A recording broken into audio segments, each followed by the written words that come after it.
दिन सच्चाई से प्रीत करने लगोगे, कामी नारी प्यारी जिम, लोभी जिम प्रिय दाम, तो उस समय स्थिति बदल जाएगी। हम भगवान से प्रीति नहीं करते हैं। प्रीति 10-20 जगह नहीं होती, एक जगह होती कहीं। जो ये 10-20 जगह प्रीति करते हैं वे विचारी पुरुष होते हैं, वो प्रीतिवान नहीं होते। जो प्रीतिवान होता है वो एक जगह प्रीति करता है। प्रेम गलियत सांकरी तामे दो न समाये, तो बहुत जगह प्रीति कैसे हो सकती है। भोगेश्वर प्रसक्ता नाम तयापहत चेतसाम व्यवसायत्मिका बुद्धि समाधो न विधीयते। जिसका चित्त अपहृत कर लिया है भोग और ऐश्वर्य ने, वो कभी परमात्मा प्राप्ति का चिंतन ही नहीं कर सकता कि मैं भगवत प्राप्ति करूं। और जब भगवान से प्रियता नहीं है तो फिर फॉर्मेलिटी ही तो है। जैसे आपको हमसे प्रीता न हो तो आए प्रणाम करना, जो भी भाव आया वो किया, लेकिन हमारी प्रियता नहीं। और प्रियता है तो कुछ क्रिया ना हो, एक दृष्टि में क्रिया हो जाती है। हमारे बाबा, ये प्रियता बहुत काम की चीज है। तो क्या हमारे भगवान ऐसी प्रियता आती है? क्या अच्छा पदार्थ देकर भगवान की याद आती है? क्या अच्छी परिस्थिति देकर भगवान को आप नमन करते हैं? क्या बुरी परिस्थिति में भगवान को आप पुकारते हैं? क्या भगवान आपके आंतरिक हृदय में अपना प्यार स्थापित कर रहे हैं? तो इन सब बातों का उत्तर आएगा नहीं। ईमानदारी से देखो, ईमानदारी से हम लोग जो है पूरा जीवन इसी में व्यतीत किया है। तो जैसे आप आरती कर रहे हैं, पूजा कर रहे हैं, आपका चिंतन कहाँ है? जहां प्रियता है तो आप देखो आपकी प्रियता कहाँ है। पकड़ना आप हमारी बात को। जब आप आरती कर रहे हो, पूजा कर रहे हो, या आप माला जप रहे हो, या आप कोई भी भागवती कार्य कर रहे हो, तो उस समय मन आपका कहाँ है? क्या प्रभु में है? क्या आरती में है? क्या भोग लगा रहे तो प्रभु को आप पवा रहे हैं? नहीं, वो मन वहां होगा जहां प्रियता है। तो प्रियता कहाँ है उसी समय डायरी में नोट कर लो। प्रियता जहां होगी वहीं मन होगा। ठीक पहचान उस समय होगी जब प्रभु के भजन में लगोगे, आरती कर रहे होगे, भगवत कार्य कर रहे होगे जब, तो उस समय तुम्हारा मन जहां है वहां प्रियता है। पकड़ा आपने कहां प्रियता है? तो बस उस प्रियता से हम और प्रियता बढ़ा दें। हम हटाने की नहीं कहते, और बढ़ा दें। जैसे मान लो पत्नी में प्रियता है, फिर अन्य जगह किसी स्त्री में प्रियता नहीं होनी चाहिए। अभी महाराज जी शादी नहीं हुई तो फिर प्रियता कहाँ है? भाग दौड़ जिंदगी में लगा रहता है, काम काज के विषय। इसमें प्रियता नहीं होती, ये तो धन कमाने के लिए होता है। प्रियता हुई धन में, तो धन किसके लिए प्रिय है? भोगों के लिए। और भोग जब अभी संसार में तो तभी गृहस्थ माना जाता है जब पाणी ग्रहण संस्कार होता है। आपकी आयु क्या है? 29 वर्ष। का वर्षा जब कृषि सुखानी समय चूकी पुण्य का पचिताली। तो समय तो निकला जा रहा अभी ब्याह का। अब भले 1 साल 2 साल और मान लो आप। नहीं, वैसे हमें लगता है उत्तम ब्याह का समय 20 से लेकर के 28 के बीच तक हो जाना चाहिए। उत्तम बात यह है कि इतने में अब 30 और 32 और 35 और 40, ये कोई ब्याह के समय, इसमें तो लड़का जवान होने लगते थे। ब्याह करने का मन है क्या? अभी 2-3 साल बाद। अभी 2-3 साल बाद गृहस्थी का उचित समय योग होता है। तो बढ़िया है। नाम जप कर रहे हो, नाम जप करते हो, कोई नशा तो नहीं करते? हाँ, तो बस नशा नहीं करते, नाम जप करते हो तो धीरे धीरे सब सद्गुण आ जाएंगे। नाम में बहुत बड़ी सामर्थ्य। क्या नाम जप करते हो? राधे राधे राधे। हाँ, चलो जपो, राधे राधे जपो। कोई ग्रंथ पढ़ते हो? नहीं। सत्संग सुनते हो? कभी, अभी पहली बार आज सुना। काफी अजीब हो आप। भगवान की सृष्टि में अजीब अजीब जल। पहली बार सत्संग सुना? अच्छा, चलो आज मेरा जन्मदिन भी है। तो नया जन्म मान लो आज सत्संग से। जब भगवान अतिशय कृपाल होते हैं तब साधु संग मिलता है। जब द्रवहि दीन दयालु राघो तो साधु संगति पाइए। तो एक काम किया करो, आज से 30 मिनट हमको सत्संग के लिए दो। रोज सत्संग सुनो मोबाइल से, 30 मिनट सत्संग के लिए दो और 24 मिनट एकांत के दो। शांति से बैठ के 24 घंटा में जब तुम्हें समय मिले तो राधा राधा लिखते हुए देखो। लिखो भला राधा, अंदर से लिखा राधा, राधा अंदर बोला राधा, बाहर लिखा राधा। आंख खोल के आंख बंद कर 24 मिनट ये करो और 30 मिनट सत्संग सुनो। और कोई पाप कर्म न बनने पावे, इसमें सावधान रहो। फिर बढ़िया आगे भगवान आपका मंगल में जीवन कर देंगे। वो मंगल भवन है, जैसे भी थोड़ा भी भगवान में लग जाए तो जीव परम मंगल को प्राप्त हो जाता है, ये पक्का समझ लो। और नशा नहीं करते इसलिए बहादुर आदमी हो, बहुत अच्छे आदमी हो। हाँ, नहीं करते, बस पापाचरण ना होने पावे, पापाचरण से फिर सम्मलिनता आ जाती है कोई ऐसे? नहीं ऐसा कुछ अंदर देख लो, जहां हो तो उसे काट दो। अब लो नशानी अब ना नशे हो। आज जन्मदिन है आपका, तो नया जीवन जियो, भगवान के चरणों का आश्रय लेकर मंगल में जीवन जियो। हाँ जी। Twinkle Jain ji, Switzerland. महाराज जी, क्या जीवन में केवल दुख ही हो तो ही भगवत भक्ति में वृद्धि होती है? जरूर, हम कहेंगे जरूर। अगर दुख नहीं है तो भगवत चरणारविंद में जो समर्पण होना चाहिए वो नहीं हो पाता है। जरूरी है। किसका प्रश्न है? हाँ, जरूरी है। भगवान कृपा करें और हमें दुख दें, जिससे हमारे अंदर की वासना नष्ट हो और उपासना शुरू हो जाए। जब तक दुख नहीं पड़ता तब तक शरणागति नहीं होती। द्रौपदी जी अपने को भगवान का भक्ता मानती थी, लेकिन असली भक्ति का रंग आया तब जब दुख पड़ा और सभा में उनके साथ अभद्र व्यवहार होने की बात हुई, तो उनको जो भरोसा था वो असली में श्री कृष्ण का भरोसा पूरा नहीं था। पहले पतियों का था, फिर समाज का था, फिर अपना था, और बाद में श्री कृष्ण का था। नहीं था। ये पता कैसे चला? जब दुख आया तो पहले पतियों में भरोसा गया, फिर भीष्म आदि में भरोसा गया, फिर अपने हाथ से पकड़ा, और जब देखा कि अब नहीं, तब त्राहिमाम, हे द्वारिकाधीश, हे श्री कृष्ण, भगवान वस्त्र रूप में यहीं प्रकट हो गए। तो हमें लगता है विपत्ति और दुख ये वो अमृत है जो भगवान से मिला देता है। यदि सत्संग हो तो, शर्त है यदि सत्संग हो तो, नहीं तो विपत्ति और दुख सबको प्राप्त हो रहा है, वो उसकी निवृत्ति के लिए और पापाचरण कर रहा है। अगर सत्संग हो तो विपत्ति और दुख भगवान से निश्चित मिला देता है, क्योंकि फिर कोई सहयोगी नहीं होता। हम देखा कि संसार में कोई भी प्यार उसको नहीं करता जो ठोकरे खा रहा है, विपत्ति है, दुख है, कोई नहीं प्यार करता। और जब ऐश्वर्य और वैभव और सब सुख संपत्ति होती ना, जिसको कभी नहीं जानते वो भी आके हाथ मिलाएगा, भाई साहब आप हमें जानते हैं, हम आपसे वहां मिले थे, वो अपना परिचय बताएगा। और अगर विपत्ति में हो आपका परिचय वाला है तो ऐसे करके चला जाएगा कि आप दिखाई न दे। इसलिए मुझे लगता है भगवान बड़े कृपालु हैं, जिनको विपत्ति और दुख देकर सत्संग दे देते हैं, वो निकल जाते हैं, वो विपत्ति और दुख का सदुपयोग कर लेते हैं। जी, सत्संग पहले आ गया, फिर धीरे धीरे जब दुख आए तो ऐसे लगा हाँ भगवान से और जुड़े, तो बिना मांगे सत्संग भी प्राप्त हुआ शंघाई में। और अब ऐसे लगता है कि विपत्ति ये है कि हर समय जैसे आपका हट कितना था बचपन में कि आप निकल गए, हमारे अंदर वो हट क्यों नहीं आता? वो भगवान देते हैं, वो भगवान ही देते ना, वो भगवान ही अंदर से देते। और हम बताए आपको पूरा जीवन हो गया, पूरा जीवन हो गया, आज तक हमको ये दिखाई नहीं दिया कि यहां कोई प्यार करता है। आज तक नहीं दिखाई दिया मुझे कि यहां कोई प्यार करता है। मुझे केवल एक बात दिखाई देती है, यहां अपने सुख के लिए हम आपसे प्यार करते हैं। जरा इस शब्द पर विचार करो, आपके सुख के लिए जो हम करें उसे प्यार कहते हैं। आपसे जो हम सुख लेने की भावना से प्यार करते हैं उसे स्वार्थ कहते हैं। हमें यहां स्वार्थ दिखाई दिया, प्यार नहीं दिखाई दिया। बोलो, है प्यार भला?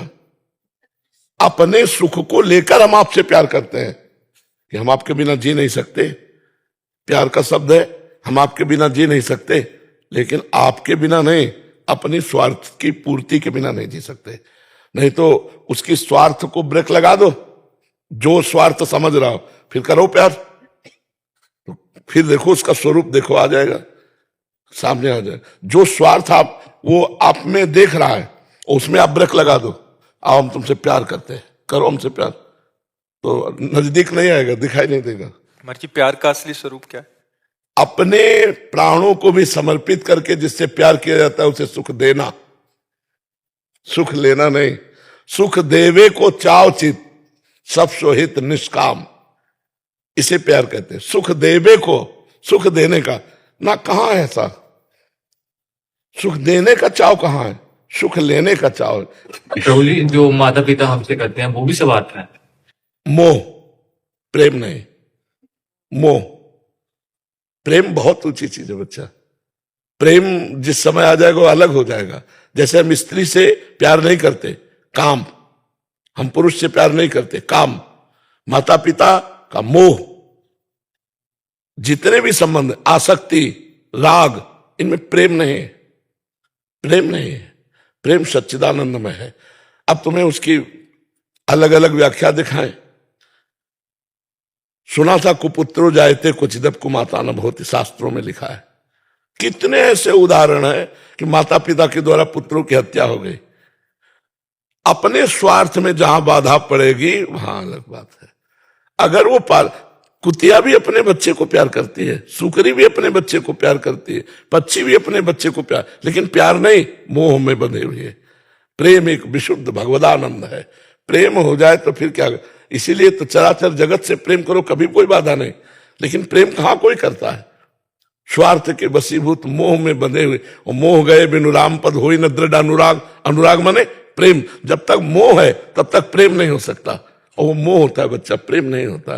नहीं, सबको भगवत प्राप्ति हो जाए कि नहीं हो जाए? महाराज जी, प्रेम का भाव सबके लिए एक जैसा होना चाहिए कि उसमें जैसे अपनेपन में ज्यादा प्रेम होता है या फिर पढ़ाई में नहीं होता? प्रेम की सीधी परिभाषा है, हम जिससे प्रेम करते हैं सिर्फ उसको सुख देने की भावना हो, किंचन मात्र स्वार्थ बुद्धि ना हो। अब चाहे माता पिता हो, चाहे पुत्र हो, चाहे पत्नी हो, चाहे भाई हो, चाहे देश हो, चाहे समाज हो, चाहे विश्व हो, अपने सुख की लालसा से किया हुआ राग होता है, मोह होता है, आसक्ति होती है, स्वार्थ होता है, काम होता है, प्रेम नहीं होता है। आप समझ पा रहे ना? इसीलिए करोड़ों में किसी एक में प्रेम अंकुरण पाया जाएगा? नहीं पाया जाएगा। हितधाम में आए थे, कहा कि हमारा प्रेम विवाह हुआ, लव मैरिज, आशीर्वाद दीजिए। 8 महीने बाद फिर आए तो हम कहा तुम्हारी पत्नी साथ नहीं, बोले डिवोर्स हो गया है। वो अरे लव अरे एक बार दिल दे दिया तो फिर तुम चाहे जैसा तुम करो, हम तुम्हें दिल दे दिया। एक बार जब हमने तुम्हें दिल दे दिया तो दे दिया यार, जिंदगी भर के लिए दे दिया। अब तुम अगर हमें मार भी डालोगे तो हमारा दिल तुम्हें आशीर्वाद देगा। प्रेम का मतलब सोचते हो? अगर तुम हमें मारोगे या मार भी डालोगे तो हमारे दिल में अगर आवाज सुनोगे तो तुम्हारे लिए आशीर्वाद ही निकलेगा, तुम्हारे लिए दुख नहीं निकले। इसे कहते प्रेम है भला ये। और जी ऐसा प्रेम तो केवल प्रभु के लिए ही हो सकता। तो फिर अब इसीलिए तो प्रेम कहाँ है। और जब कोई भगवान का आशिक प्रेम करेगा जगत में भी तो अद्वितीय बेजोड़ होगा। जैसे तुलसीदास जी ने अपनी पत्नी से प्रेम किया तो मायके जाने का समय ले दिया। मायके जाने का हम जी नहीं सकते तुम्हारे बिना, तुम मायके कैसे चली जाओगी?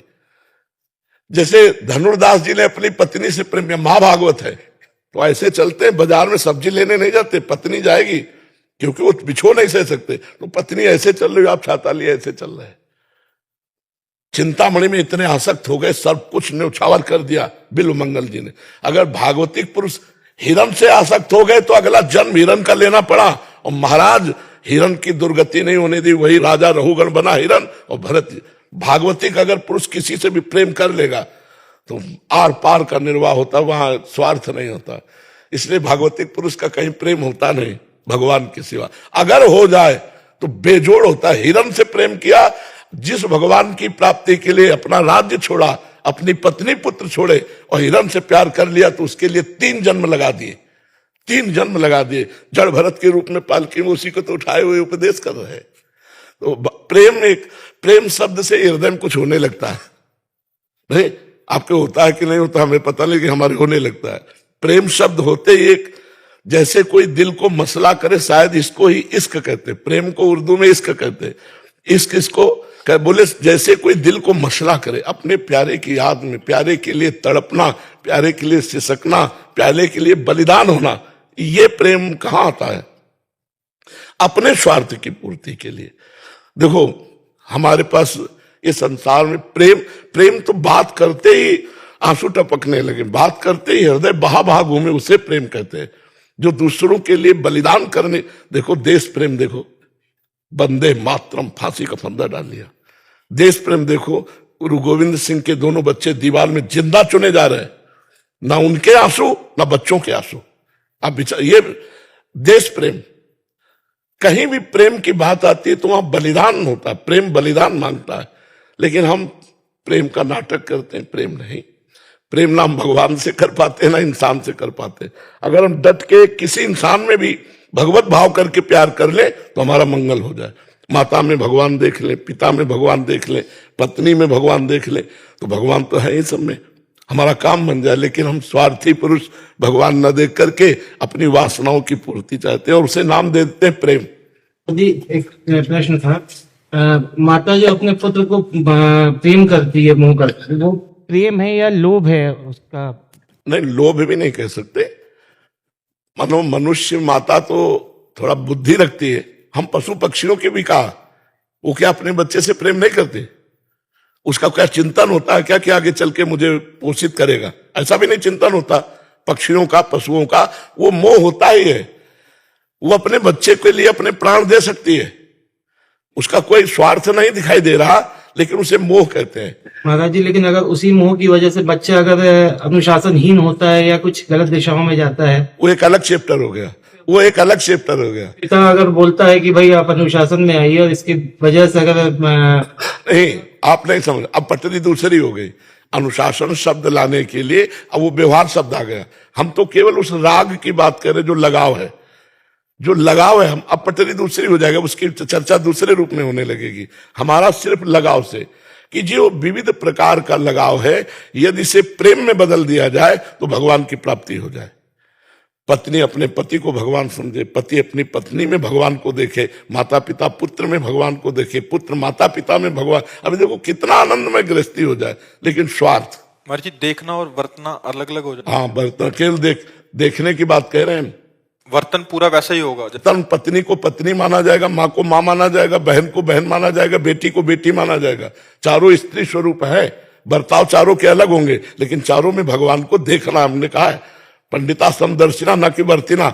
जो पत्नी के साथ व्यवहार करते हो बहन के साथ थोड़ी करेंगे, जो बहन के साथ व्यवहार करते हो पत्नी के साथ थोड़ी करेंगे।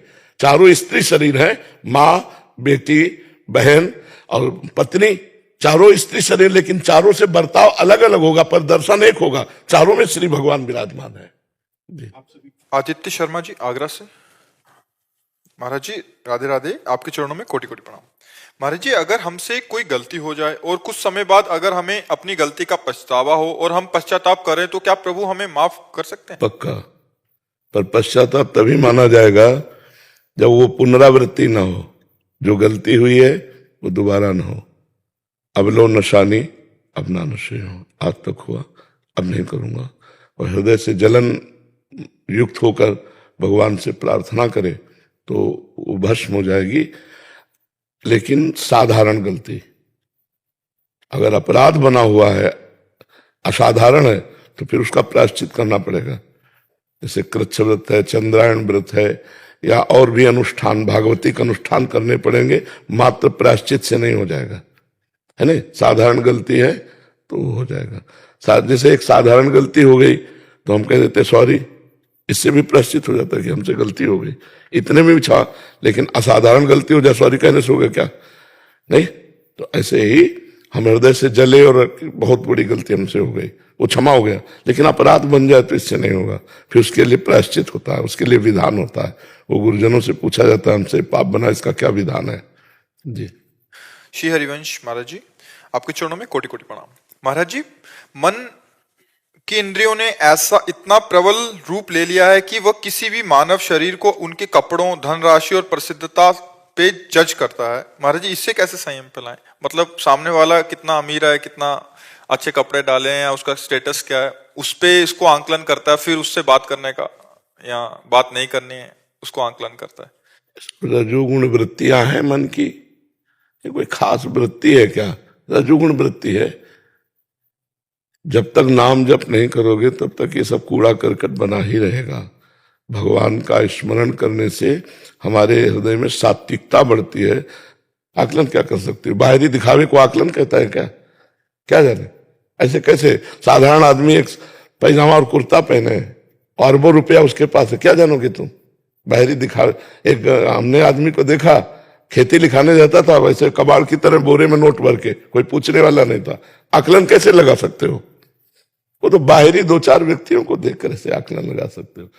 भजन करो, सही ज्ञान दृष्टि आएगी, और सब में भगवान की भावना करो, ये पवित्र दृष्टि। ये सब गंदी बात है। इससे तुम वास्तविक नहीं आकलन लगा सकती। क्या आकलन लगाओगे? कैसे आकलन लगाओगे? आप हमें बताओ। लगा सकते हो पक्का आकलन? तो फिर ये तो व्यर्थ की बात रही। नाम जप करो। महाराज जी, किस बात पे आंकलन लगाना चाहिए और किस बात का आंकलन लगाना चाहिए अगर सामने वाले को देखना ही है तो? भागवतिक सद्गुणों का आकलन लगाना चाहिए। निर्भय, निश्चिंतता, निशोकता, दया, ये जो देवी संपदा के सद्गुण है, हमको ये देखने चाहिए और फिर उसका संग करना चाहिए। कुसंग का त्याग करके संत संग, संत का मतलब होता है जो सत्य में स्थित है, उससे हमें संग करना चाहिए। वो बुद्धि है नहीं आकलन करने की।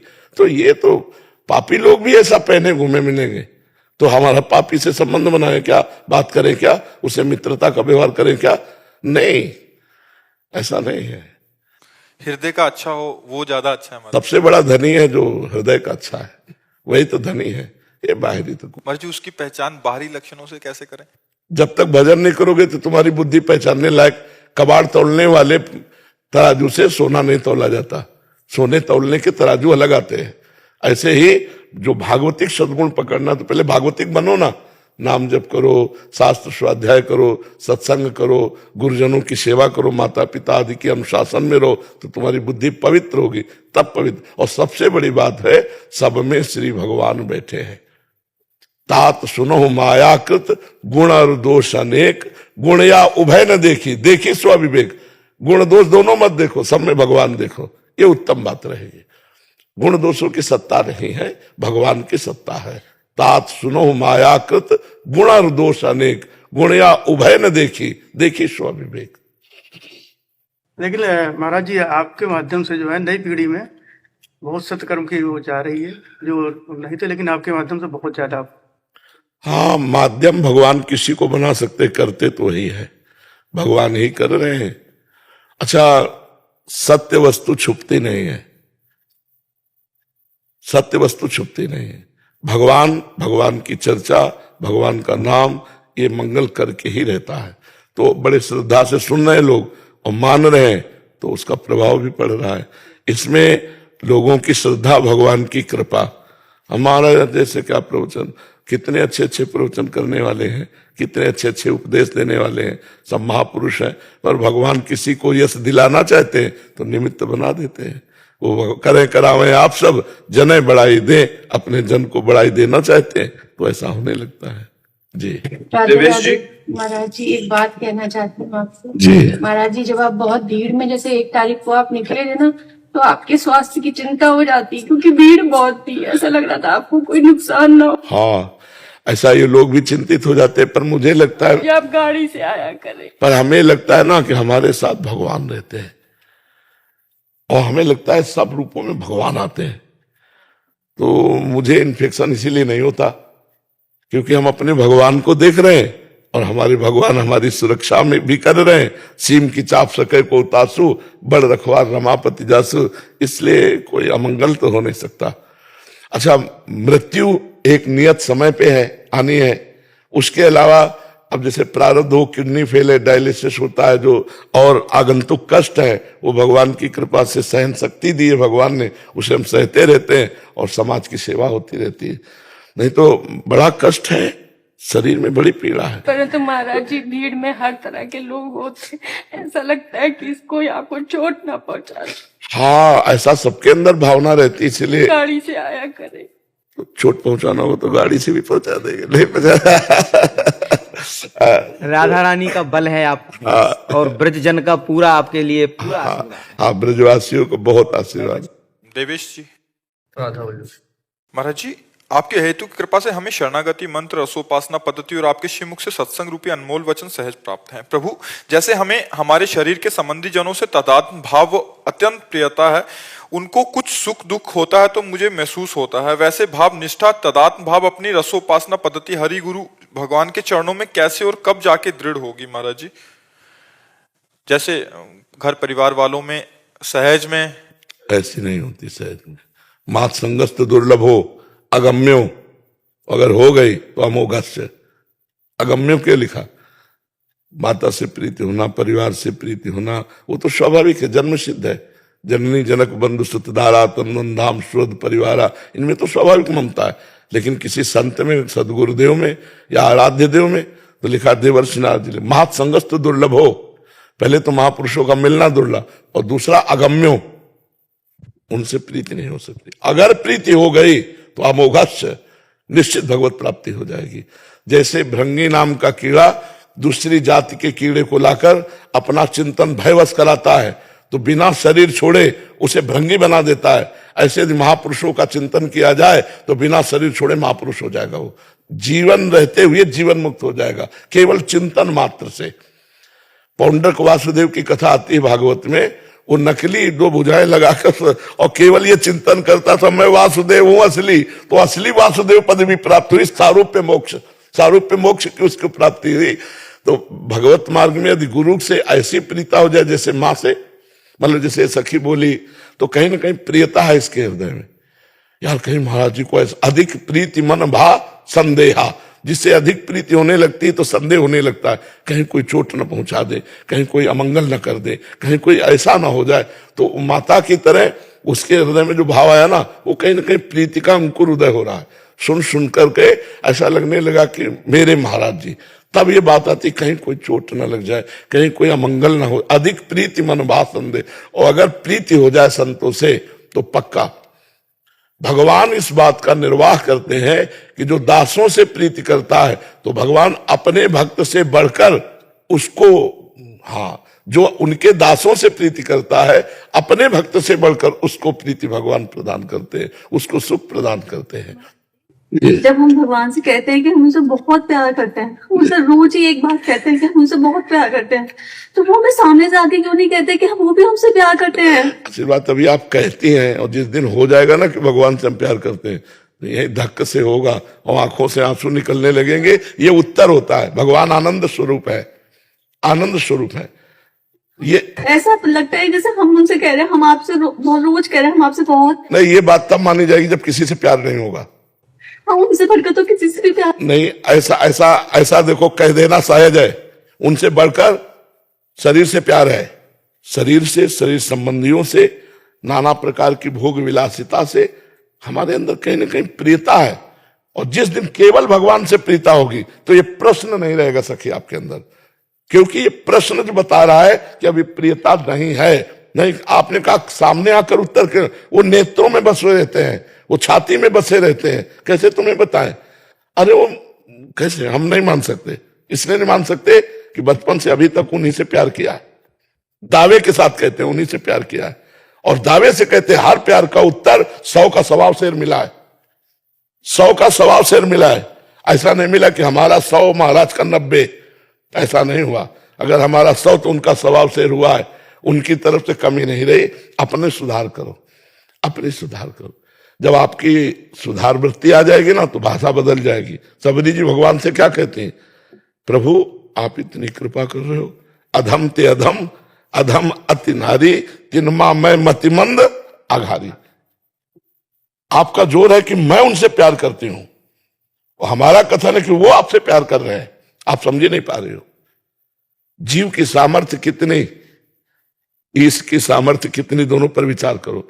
अगर आपके एक बूंद आंसू प्रभु के लिए आते हैं तो 10वें बूंद आंसू उनके गिर चुके हैं आपके लिए, तब एक बूंद आया है।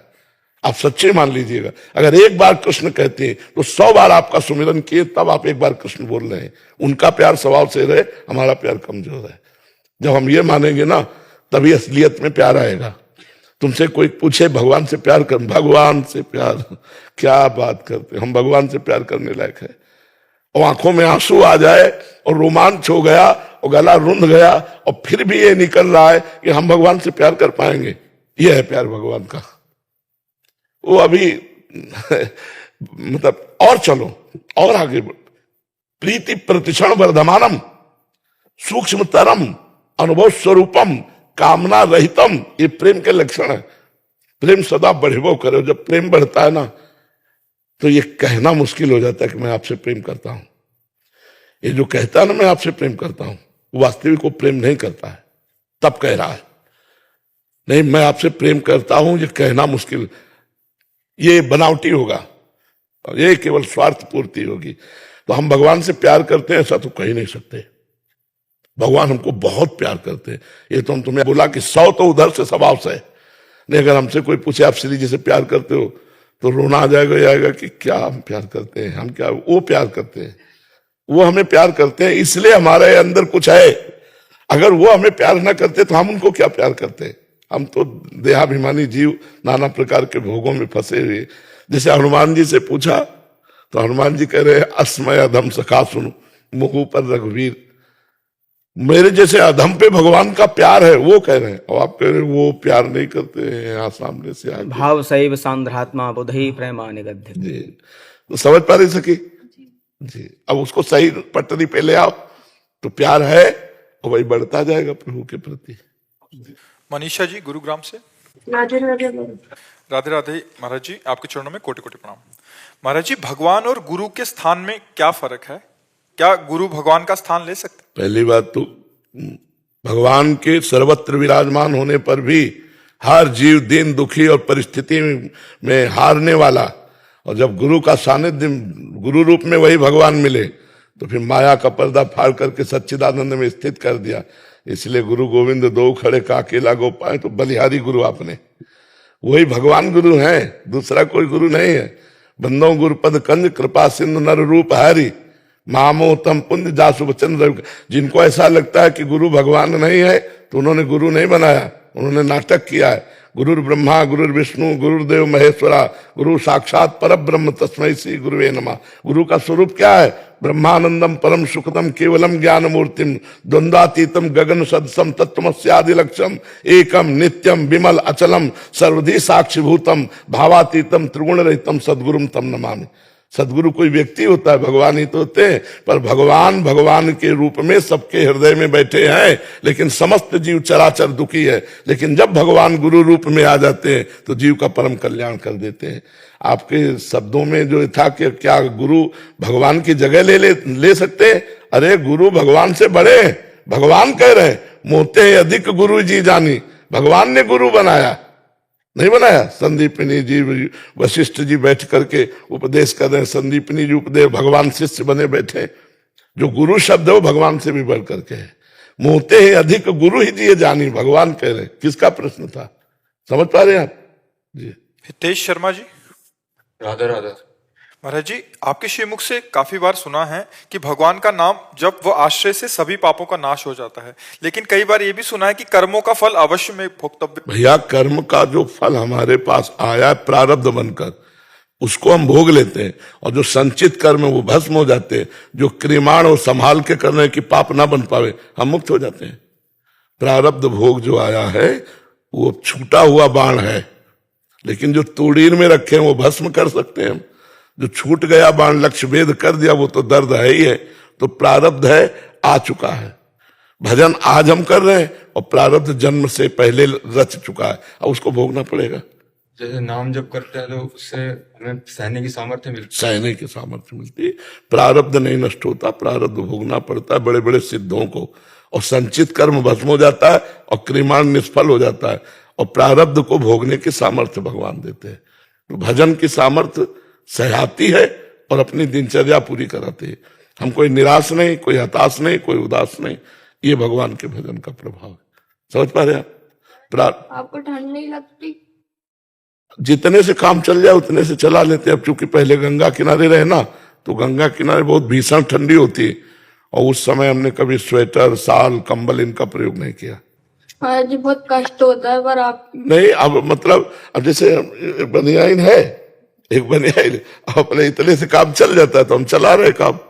अब जैसे बाहर निकलेंगे तो एक बार महसूस होगा कि यहाँ ठंडी है, बस फिर खत्म। चिंतन में अगर हम प्रभु का चिंतन कर रहे हैं तो फिर इन सब ठंडी गर्मी मात्रा स्पर्श शास्त्र कौनते शीतोष्ण सुख दुखदा आगमा पाइनो अनित्यास तास्तितिक्षस्व भारत। बचपन से इसका सहा है। भूख प्यास गर्मी सर्दी मार दुलार दोनों सहे हैं। तो अब भगवान की कृपा से वो परिपक्व भाव बन गया है, तो इसलिए उसमें कोई, तुम्हें देख के लगता होगा सर्दी लग रही, हमें नहीं लग रही है। रुआ खड़ा है क्या कहीं है? हाथ को देखते हैं ना तो फिर ऐसा लगता है कि हम भी नहीं पहने। तो वहां पे रहते तो नहीं पहनते, वृंदावन में 2 दिन से तो मतलब पहनना ही पड़ा हमको। नहीं पहनना पड़ेगा। प्रारब्ध बदला जा सकता है नाम जब से? यार बदला जा सकता है, पर हमें लगता है कि जैसे मच्छर मारने के लिए ब्रह्मास्त्र का प्रयोग किया जाए तो बेकार है। नहीं, ब्रह्मास्त्र का प्रयोग मच्छर मारने के लिए, भजन का प्रयोग प्रारब्ध तो भोग के कट सकता है। हम भजन करते हैं भगवत प्रति, केवल भजन पे ध्यान दें। बस भजन पे ध्यान दो, भगवान तुम पे ध्यान देंगे, तुम भगवान पे ध्यान दो। भगवान कहते हैं ना, अनन्य चिंतन तो माम ये जना परिपासते तेसाम नित्याभियुक्ता नाम योगक्षेमम वहाम्य हम। मैं तुम्हारा ध्यान दूंगा योग और क्षेम का, तुम मेरा चिंतन करो। जी तो कहीं महाराज जी, है कहीं महाराज जी आप भगवान जी का ही रूप तो नहीं है? अब ये तो हमें पता नहीं है, हमें तो ये पता है कि भगवान के एक तुच्छ दासों को दास, भगवान के दास। मेरा सवाल यह था कि भक्ति कैसे करें और संसार में रह के भक्ति कैसे करें? देखो, भक्ति तो एक ही तरह से होती है, जीवन शैली 2 तरह की होती है, एक गृहस्थी में रहकर जीना, एक विरक्ति में रह के जीना। लेकिन भक्ति तो ऐसी ही होगी, जब भक्ति का रंग चढ़ेगा तो नहीं खान पान ते भावे है, नहीं कोमल वसन सुहावे है, सब विषय लगे ते खारा है, हरि आशिक का मग न्यारा है। नारायण हरि भजन में 5 न सुहाद, विषय भोग, निद्रा, हंसी, जगत प्रीति, बहुबात। चाहे वो गृहस्थ हो चाहे विरक्त हो, जब तक अपनी ममता बटोर कर सब जगह की भगवान के चरणों में नहीं समर्पित कर देगा, अखंड भजन नहीं करेगा, तब तक भगवत प्राप्ति कठिन है, चाहे कोई भी हो। भजन से भगवान की प्राप्ति होती, चाहे विरक्त हो चाहे गृहस्थ हो। रहनी अलग अलग है। हम मांग के खाते हैं, आप मांगने वाले को खवाते हैं। अंतर इतना है, हम मांग के खाते हैं और आप मांगने वाले को खवाते हैं। आप मेहनत करते हैं, हम भजन में मेहनत करके आपको भजन देते हैं, आप अन्न में मेहनत करके हमको भोजन देते हैं। दोनों का एक दूसरे से, आप हमें भिक्षा देते हैं, हम आपको शिक्षा देते हैं। दोनों एक दूसरे के पूरक है, पर भगवान की प्राप्ति दोनों को तभी होगी जब अखंड भगवान का चिंतन होगा, निरंतर भगवान का चिंतन हो। तो गृहस्थी में ऐसा करे, अपने कर्मों को भगवान को समर्पित कर दे रोज के रोज, और अधिक से अधिक नाम जपने की चेष्टा करे, तो इससे भगवत भक्ति बढ़ेगी और भगवत समर्पण होगा तो भगवत प्राप्ति हो जाएगी। महाराज जी, दुख में भक्ति ज्यादा होती है, सुख में कम हो जाती है। हाँ, ऐसा उपाय है। अगर सुख में भगवान की दुलार वृत्ति देखो कि हम पर कितना दुलार है भगवान का, तो बार बार उनकी याद आएगी नहीं। देखो कितना दुलार है, लोग ठंडी में कपड़े नहीं है, कांप रहे हैं, मुझे बढ़िया कपड़े भगवान ने दिए, मुझे बढ़िया मकान दिया, मुझे बढ़िया परिवार दिया, बड़ी कृपा है भगवान की, बड़ा दुलार। तो बार बार भगवान का स्मरण आवे। जब हम सुख भोगने में, तो भी भगवान का विस्मरण हो जाएगा। और सुख जितने उनको सबको प्रसाद बना ले, भगवान को अर्पित करके, चाहे वस्त्र हो चाहे रुपया हो, चाहे जो भगवान को स्वामी बना ले, स्वयं सेवक बन जाए, तो सुख पूर्वक भगवान की प्राप्ति हो जाएगी। दुख में तो भगवान का सुमिरन होता ही है, और सुख में हो, सुख दुख में सुमिरन सब करे, सुख में करे न कोई, जो सुख में सुमिरन करे तो दुख काहे को होए। संतों ने कहा ना, तो सुख में तो और बढ़िया सुमिरन होना चाहिए, क्योंकि चकाचक कोई परेशानी ले तो और राधा राधा राधा राधा, दुख में तो परेशानी युक्त राधा राधा, सुख में आनंद युक्त राधा राधा, दोनों में हो जाएगा। अभ्यास करो, अभ्यास। भोगों के मिलने पर भगवान छूट जाते हैं, ये गलत बात है। भोगों के मिलने पर और भगवान का दुलार लगना चाहिए। नहीं कि देखो भगवान हम पर कितने प्रसन्न है, हमारी कोई असुविधा ही नहीं, सब सुविधा किए तो हम और जपे राधा राधा राधा राधा राधा।